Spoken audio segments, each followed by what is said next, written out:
This is Smyrna, and you can see the ancient city here, the ruins of the ancient city. In the background, you can see the modern Smyrna, so the more modern buildings. So let me tell you a little bit about Smyrna. It was a very, very wealthy, rich, large, beautiful, proud city. It was a trade city. And so it was an international city, very, very well known, had beautiful architecture. Look at that stonework, those arches. Do you see the trough running through the middle there? That would have had running water in it. So it was just beautiful, beautiful. There's some more of the beautiful architecture. Of course, this image has been enhanced a little bit, but you can just see the beautiful location. This is the remains of the Colosseum or the theater in Smyrna. It's right there on the water. Just gorgeous, gorgeous, gorgeous. Okay. So Smyrna was also a wicked city. It was deeply committed to idolatry and the worship of the Roman emperor.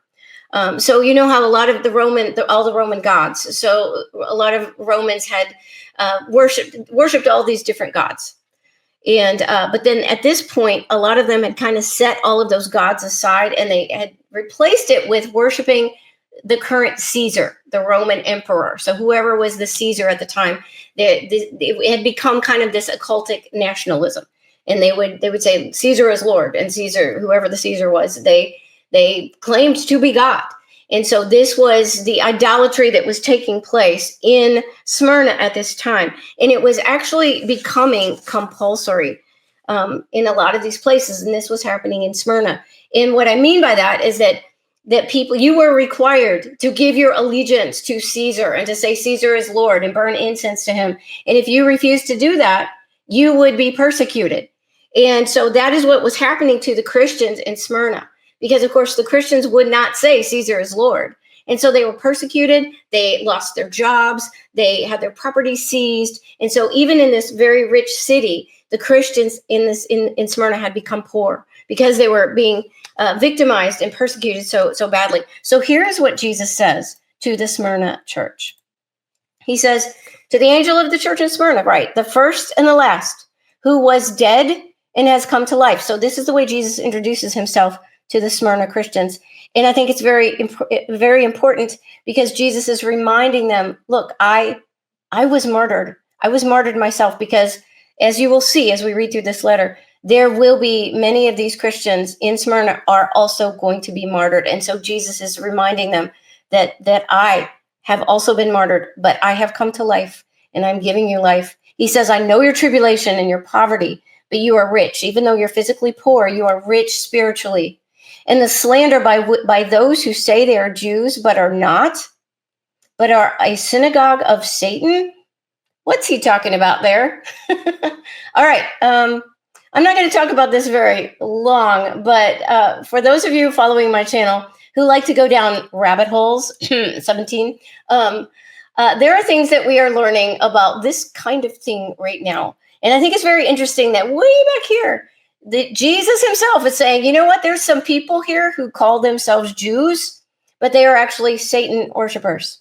So have no doubt that the Jewish people, the real Jewish people, were God's original chosen people. He is a covenant God. He does not break his covenants. He loves the true Jewish people. But here Jesus himself is saying that there are imposters who are calling themselves Jews, but they're actually a synagogue of Satan. They are Satan worshipers. I think that's still going on today. All right, that's all I'm going to say about that. Do not fear what you are about to suffer.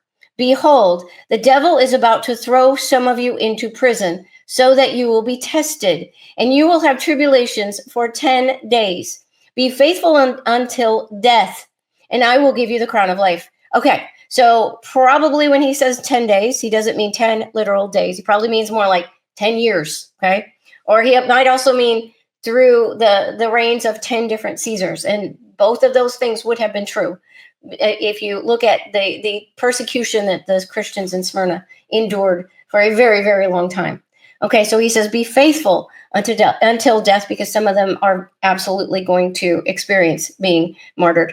And I will give you the crown of life. So he's preparing them for these persecutions. He's warning them, and he's telling them, but if you stay faithful, I will give you this crown of life. To him who has an ear, let him hear what the Spirit says to the churches. The one who overcomes will not be hurt by the second death. Okay, so this is how he ends this letter. So some people think that the second death he's talking about, you will not experience hell. I personally think that what he's talking about is the second death would be the martyrdom, that you will not be hurt by your martyrdom, because the first death is when you die to yourself, when you follow Jesus Christ, when you go through the sanctification process. So that's what I believe he's saying right here.